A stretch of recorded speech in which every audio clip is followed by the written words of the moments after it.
Hi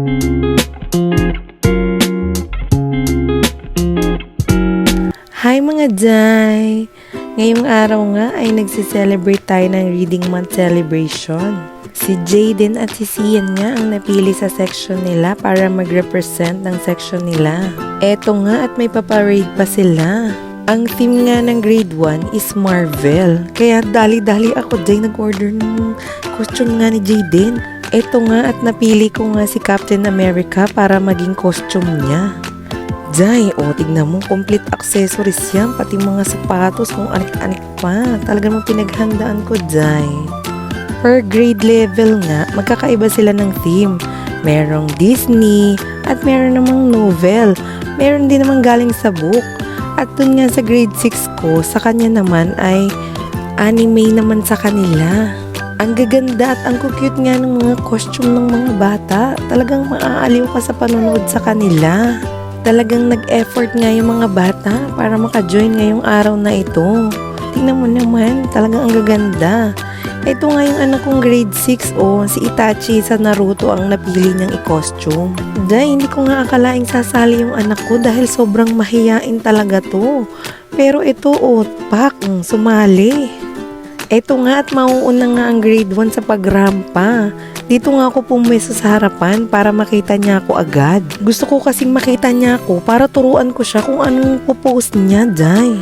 Pero Jai, san ka? Umiiling siya. Ayaw niya talagang gayahin kung ano yung ipoposing niya. Ay, naku Jai. Ilang araw na namin pinapractice kung anong pagmomodel gagawin niya. Ewan ko ba, bigla siyang naging mahiyain nung araw na to.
Sa puntong ngang ito, hindi ko na alam kung anong gagawin ko sa kanya.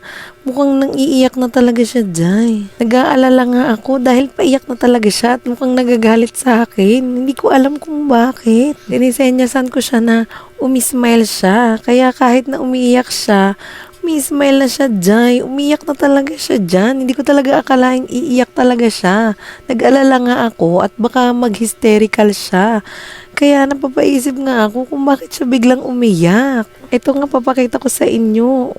Ito yung picture niya. Diba, Jai? Umiyak talaga. Ito nga at ang grade 6 na ang rarampa. Alam nyo ba mga Jai, si Sian sobrang hiyain talaga niyan. Hindi ko talaga ine-expect na magjo-join siya.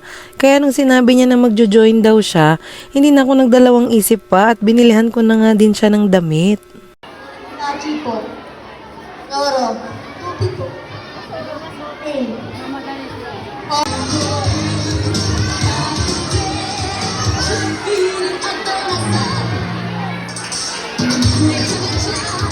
Medyo struggle nga yung number niya na nakadikit sa damit niya. Lagi kasing nalalaglag tapos pulot siya ng pulot.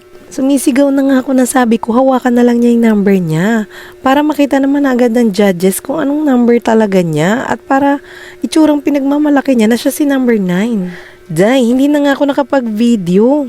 Kasi Jai, hindi ko ini-expect na si Jaden ang mananalo sa bilang Mr. Literature. Jai, tuwang-tuwa ang puso ko, Jai. Hindi ko kasi akalain na mananalo siya, Jai, dahil nga umiyak siya. Tapos sobrang nahihiya pa siya.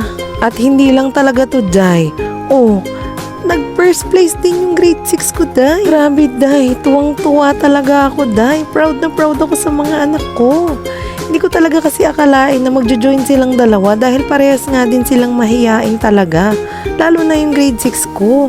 Tuwang-tuwa nga yung mga anak ko dahil parehas silang nanalo, Day. Sabi nga nila sa susunod magjo-join din daw ulit sila. Maraming salamat sa panonood sa aking vlog. Please subscribe my YouTube channel. Bye!